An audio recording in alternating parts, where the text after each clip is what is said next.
நடந்துட்டு போறது மட்டும் இல்ல, இந்த நடந்துட்டு போறதுக்கு எல்லாம் என்ன பண்ணிடுறாங்கன்றாரு மக்கள் வந்து எல்லாமே தெய்வத்தோட காரணம், எல்லாம் கடவுள் பார்த்து கொடுக்குறாருப்பா, நம்ம என்ன பண்றது, எல்லாம் கடவுள் பார்த்து செய்யறாரு, நம்ம முடிஞ்சதே செய்யறோம், ஆனா கடவுள் தானே கொடுக்குறாரு, இந்த கர்மத்தெல்லாம் அவர் தானே பண்றாரு, அவர்கிட்ட தான் இருக்குது, அவரு தான் நம்மளை காப்பாற்றணும், அவர்கிட்ட சரணாகதி அடைஞ்சிடறேன், இல்ல அவர் பார்த்து எதுனாலும் பண்ணட்டும் அப்படின்னு நம்ம சொல்லிடுறோம் அப்படிங்கறத இங்க கண்டிக்கிறாரு.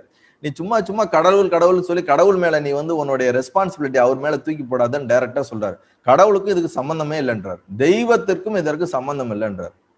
இங்க வந்து என்ன ஒரு ஆழமா புரிஞ்சுக்கணும், கடவுள் வந்து அவர் இல்லைன்னு எங்கேயுமே சொல்ல கிடையாது. பின்னாடி விஷ்ணுவை பத்தி பேசுறாரு, பல இடங்கள்ல பேசுறாரு.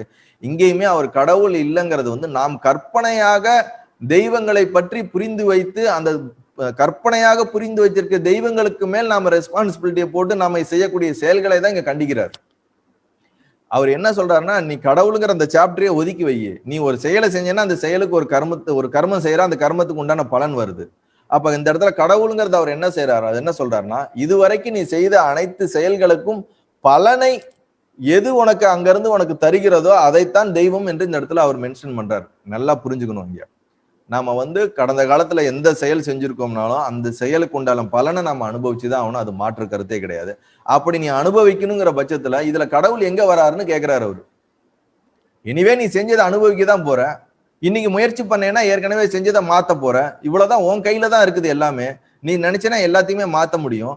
அதை விட்டுட்டு நீ ஏன் கடவுள் தான் பாத்துக்கணும்னு சொல்லி முட்டாள்தனமாக மனிதர்கள் வந்து கடவுள் மேலே பொறுப்பை போடுகிறார்கள். நீங்க வந்து பயங்கரமா திட்டுறாரு அவர், நேரடியா திட்டுறாரு.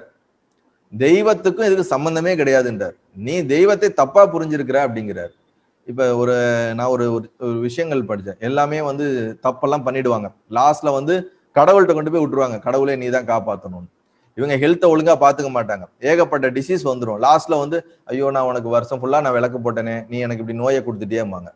நீ விளக்கு போட்டேன்னா உனக்கு நோயை கொடுக்க கூடாதுன்னு கடவுள் எங்கேயா வச்சிருக்காரா? நீ கடவுளை டெய்லியும் பூஜை பண்ணேன்னா உனக்கு நோய் வராம அவர் பார்த்துக்குவாருன்னு நீ நினைக்கிறது நம்மளுடைய முட்டாள்தனம்ங்கிறாருங்க. ஏன்னா நீ உடல்நிலையை ஒழுங்கா பாதுகாக்காம இருந்தா நேச்சுரலாவே உனக்கு நோய் தாக்குதல் வர்றதுக்கான வாய்ப்புகள் அதிகம் இருக்குது. அப்ப நீ முயற்சி செய்து உன் உடலை வந்து நீ பத்திரமா பாத்துக்கணும். ஆனா அவர்கிட்ட நீ வைக்கிற பிரார்த்தனை தனி, ஆனா நீ வைக்கிற பிரார்த்தனைனாலே அவர் உனக்கு வந்து உடம்ப சரி பண்ணி கொடுத்துடணும்னு நினைக்கிறது தான் இங்க தப்புன்னு சொல்றாரு. இந்த இடத்துல வந்து தெய்வத்தை வந்து நம்ம தவறாக புரிந்து அந்த தெய்வத்தை நம்ம கும்பிடுற அதான் அவர் கண்டனம் பண்றாரு. அப்படிலாம் உனக்கு கிடையவே கிடையாதுன்றார். நீ நினைக்கிற மாதிரிலாம் தெய்வங்கிறதுலாம் உனக்கு கிடையாது. தெய்வம் என்பது கர்ம பல தாதா அப்படிங்கிறார். கர்ம பல தாதான்னா என்ன அர்த்தம்னா, நாம் செய்யக்கூடிய செயலுக்கு பலனை கொடுப்பார், அவ்வளவுதான். நீ நல்லது செஞ்சா நல்லது கொடுப்பார், கெட்டது செஞ்சா கெட்டது கொடுப்பார்.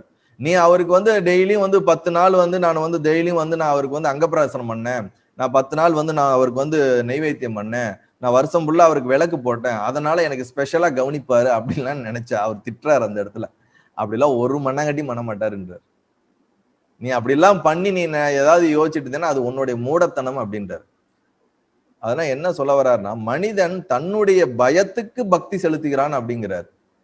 கடவுளுக்கு பக்தி செலுத்தணும்னு பக்தி செலுத்தல, தன்னுடைய பயத்தினாலே நாளைக்கு ஒரு பூஜை பண்ணாருன்னா அவர் நமக்கு ஏதோ கெடுதல் செஞ்சிருவாரோ, ஐயோ இத்தனை நாள் நம்ம செஞ்சுக்கிட்டு இருந்தோம், இதை நம்ம செய்யாம விட்டுட்டோம்னா நமக்கு ஏதோ கெடுதல் வந்துருமோ நாமளே பயந்துக்கிறோம். கரெக்டா இல்லைங்களா?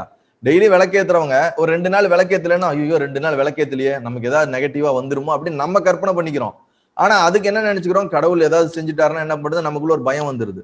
ஸோ நம்மளுடைய பயத்தை தான் அவர் வந்து இங்க கண்டிக்கிறாரே தவிர கடவுளை வந்து அவர் கண்டிக்கல. கடவுள்னு ஒண்ணு இருக்கிறாரு, அவர் தெய்வம்ன்றாரு. அது நீங்க எந்த தெய்வத்தை வேணாலும் எடுத்துக்கோங்க, எல்லா தெய்வமும் ஒரே தெய்வம்ங்கிறத அவர் இங்க சொல்ல வர்றாரு, பிரம்மன்றாரு.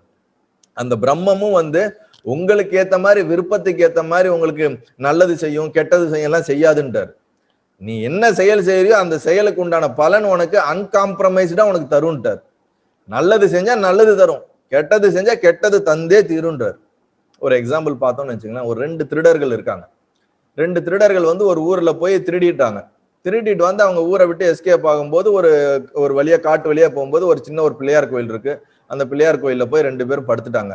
2 பேரும் தனித்தனியா திருடுறாங்க, 2 பேரும் தெரியல. இவர் இந்த பக்கம் படுத்துட்டு இருக்காரு, அவர் அந்த பக்கம் படுத்துருக்காரு. காலையில எந்திரிச்சு ஒரு திருடன் எந்திரிச்சு கிளம்பி போகும்போது பிள்ளையாரை பார்த்துட்டு, ஆஹா பிள்ளையார் இங்க இருக்காரு, நம்ம திருடினதுல வந்து ஒரு சட்டன் அமௌண்ட் இதுல போட்டுருவோம், பிள்ளையார் நமக்கு போட்டுட்டோம்னா அவர் நமக்கு வந்து நம்ம பாவத்தை எடுத்துருவாரு அப்படின்னு சொல்லிட்டு என்ன நினைக்கிறான், பிள்ளையாரே நான் திருடினதுல உனக்கு சம் பர்சன்டேஜ் கொடுத்துட்டேன், இனிமேட்டு நீயும் இதுல பங்கு, யாரு பிள்ளையாரும் பங்கு, உனக்கு போட்டேன்ல பைசா, நம்ம போய் வெங்கடாஜலபதிக்கோ இல்ல வேற எங்கெங்கயோ பைசா போட்டோம்னா நம்ம பாவம்லாம் அவருக்கும் சேர்ந்துருது, அவர் நமக்கு புண்ணியம் தருவாருன்னு நினைக்கிறோம்ல. அந்த மாதிரி வந்து என்ன பண்றான், நான் உனக்கு இது போட்டேன், நான் இந்த பாவம் பண்ணியிருக்கிறேன், நீ தான் என்னை காப்பாற்றணும் அப்படின்னு சொல்லிட்டு மணியை போட்டுட்டு அவன் என்ன பண்ணிடுறான், கிளம்பி போயிடுறான். பிள்ளையார ரெஸ்பான்சிபிலிட்டியா இவனே கற்பனை பண்ணி இவனே சொல்லிட்டு போயிடுறான். இன்னொரு திருடன் எந்திரிக்கிறான். அந்த திருடன் என்ன பண்றான், வந்து நேரா அந்த கோயில்லாம் பார்த்துட்டு ரொம்ப டேமேஜா இருக்கணும்னு, அப்பா நான் திருடி இருக்கேன், என்னுடைய பாவம் தான், நான் கர்மம் பண்ணியிருக்கேன், ஆனா உன்னுடைய கோயில்லாம் இப்படி இருக்குது, நான் வந்து திருடினதுல பாவம் என்ன வந்து சேரட்டும், ஆனா இந்த பணத்தை வச்சு நான் இந்த உண்டியில போறேன், யாராவது உன்னுடைய பக்தர்களை வச்சு இதை நீ நல்லா பண்ணிக்கோ அப்படின்ட்டு அதை போட்டுட்டு அவரும் போயிடுறாரு. 2 பேரும் பாத்தீங்கன்னா செஞ்ச செயல் ஒண்ணுதான். ஒரு 2 பேரும் திருடுறாங்க, 2 பேரும் வந்து கோயில்ல பணத்தை போட்டு போறாங்க. இதுதான் கர்மம், டைரக்டா செஞ்ச ஒரு செயல். ஆனால் ஏற்கனவே ஃபர்ஸ்ட் ஒருத்தன் போட்டவனுடைய மன அமைப்பு எப்படி இருக்குது, 2வது ஒருத்தவன் போட்டவோட மன அமைப்பு எப்படி இருக்குது. இதுல கடவுள் எங்க இருக்காரு, கடவுள் பாட்டுக்கு சும்மா உட்காந்து ஆசீர்வாதம் பண்ணிட்டு இருக்காரு. அவர் கோயில்ல உட்கார்ந்து இருக்காரு விநாயகர், அவர் எதுவும் பண்ணல. ஆனா 2 பேரும் அப்ரோச் பண்ற விஷயம் என்ன இருக்கு, அவனுடைய மன அமைப்பு என்ன இருக்குது, நான் பண்ணக்கூடிய எல்லா தப்புக்கும் கடவுளை கூட்டாளியா சேர்த்திக்கிறான். கடவுளை கூட்டாளியை சேர்த்துக்கிட்டு அவரும் நம்ம கூட இருந்துட்டா நமக்கு வந்து எதுவுமே நமக்கு வந்து காப்பாத்திடுவாரு. ஏன்னா நம்ம அவருக்கு வந்து பைசா போடுறோம், அவருக்கு நம்ம விளக்கேத்துறோம், அவருக்கு நம்ம பூஜை பண்றோம், அவருக்கு நம்ம அர்ச்சனை பண்றோம், அவர் கோயிலுக்கு நம்ம நன்கொடை கொடுக்குறோம்.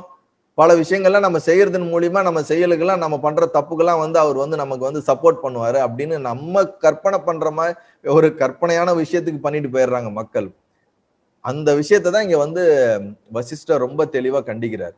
பாரு, நீ என்ன பண்ணேனாலும் சரி, நல்லது பண்ணா நீ என்ன கர்மம் செய்யறியோ, என்ன செயல் செய்யறியோ, அந்த செயலுக்கு உண்டான பலன் உனக்கு வந்தே தீருன்றார்.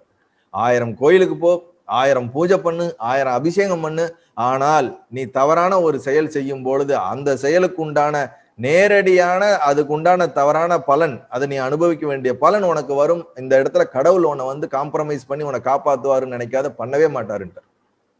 ஏன்னா அவர் வந்து நீ இந்த செய்யக்கூடிய அந்த 1000 அபிஷேகம் 1000 பூஜைகள் மூலியமாக உனக்கு புத்தி கித்தி வந்து நாளைக்கு நான் வந்து இந்த திருடாம இருப்பேன், நான் இந்த மாதிரி தவறு பண்ண மாட்டேன் புத்தி வந்துருச்சுன்னா அது கடவுளுடைய ஒரு கிருபையா நினைச்சு நீ இனிமேட்டு செய்யாம இருக்கிறது வந்து அவர் கொடுக்கறதா நம்ம எடுத்துக்கலாம். அதுதான் கர்மத்தோட மாற்றம்.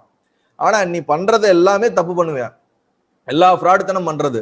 ஆனா எல்லா ஃப்ராடுத்தனம் பண்ணிட்டு லாஸ்ட்ல நம்ம கடவுளையும் கூட்டாளியா சேர்த்திக்கிறது.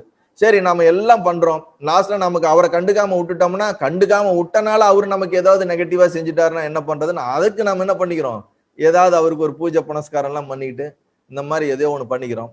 2வது பயம், பயத்தினாலேயே நம்ம வந்து பல பேர் கோயிலுக்கு போறது உண்டு, பயத்தினாலேயே பல பேர் பூஜை பண்றது உண்டு. கடவுளை கும்பிடாம போறதுனால அவரு நமக்கு ஏதாவது செஞ்சிருவாரோன்னு. ஆமா, நீங்க காட்டக்கூடிய இந்த ஒரு விபூதி ஒரு ஊதுபத்திக்குன்னு தான் அவர் உட்காந்துட்டு இருக்காரு. அங்க இருந்து உட்காந்துட்டு ஏய் நீ இது பண்ணவே இல்லை, அதனால உனக்கு வந்து சாபம் கொடுத்துறேன்னு சாபம் கொடுக்க போறாரா? இந்த மாதிரி விஷயத்தெல்லாம் பயங்கரமா கண்டிக்கிறாரு வசிஷ்டர். இதெல்லாம் வந்து முட்டாள்தனமா மூடர்கள் செய்யக்கூடிய விஷயம், சோம்பேறி மூடர்கள் செய்யக்கூடிய விஷயங்கிறாரு. புத்திசாலி இல்லாத சோம்பேறி மூடர்கள் செய்யக்கூடிய விஷயம் ரொம்ப ஷார்ப்பா சில வார்த்தைகள்லாம் பயன்படுத்துறாரு. தெய்வத்தினால என்ன ஆக வேண்டியது இருக்குன்னு கேட்கிறாரு ஒரு இடத்துல. அப்படின்னா என்ன அர்த்தம்னா, நீ வந்து முயற்சி எடுத்து உன்னுடைய பிராப்த கர்மம் உன்னுடைய கையில இருக்குது, இன்னைக்கு நீ முயற்சி பண்ணேன்னா உன்னுடைய ஆகாமிய கர்மத்தை மாத்த முடியும், உன்னோட பிராப்த கர்மத்தையும் ஜெயிக்க முடியுங்கிறார். அப்படின்னா என்ன அர்த்தம், ஏற்கனவே செஞ்ச செயலோடைய அந்த கர்ம பலன் வந்து வீக்கா இருக்குது, இப்ப நீ செய்யக்கூடியது வந்து வெரி ஸ்ட்ராங்கா இருக்குது. இப்ப நீ செய்யறதன் மூலியமாக ஏற்கனவே இருக்கக்கூடிய விஷயத்த நீ ஜெயிக்க முடியும். அது வந்து எவ்வளவு தூரம் வந்தாலும் நீ இப்ப எடுக்கிற முயற்சினால அதை தாண்டி உன்னால ஜெயிக்க முடியும், நிறைய விஷயங்கள் நல்ல விஷயங்கள் செய்யறது மூலியமா. அப்படி பண்றதுதான் சரியான வழியே தவிர, நடக்கிறதெல்லாம் கடவுள் தான் கொடுக்குறாரு, நடக்கிறதெல்லாம் வந்து விதிப்படிதான் நடக்குதுன்னு சொல்லிட்டு உட்கார்ந்து இருக்கவங்களுக்கு பேரு மூடர்கள் அப்படின்னு இங்க ரொம்ப தெளிவா பயன்படுத்துறாரு. இந்த மூடர்கள் தன்னுடைய சோம்பேறித்தனத்துக்கு கடவுளைகளை பயன்படுத்தி கொள்கிறார்கள் அப்படிங்கிறதையும் அவர் சொல்றாரு. அது மட்டும் இல்லாம அப்படி நீ கடவுள் தானே பாத்துக்கிறாரு, எல்லாம் கடவுள் தானே கொடுக்குறாருன்னா நீ எதையுமே செய்யாதன்றாரு. கம்முன்னு உட்காந்துரு, மூச்சு அவர் கொடுக்குறாரு, சாப்பாடு அவர் கொடுக்குறாரு, உலகம் அவர் நடத்துற, நீ ஒண்ணுமே செய்யாத, எல்லாமே கடவுள் தானே பாத்துக்கிறாருன்னா நீ அப்படியே உட்காந்துருங்கிறாரு. யாரா உட்காந்துருப்பாங்களா? யாரும் உட்காந்துருக்க மாட்டாங்க.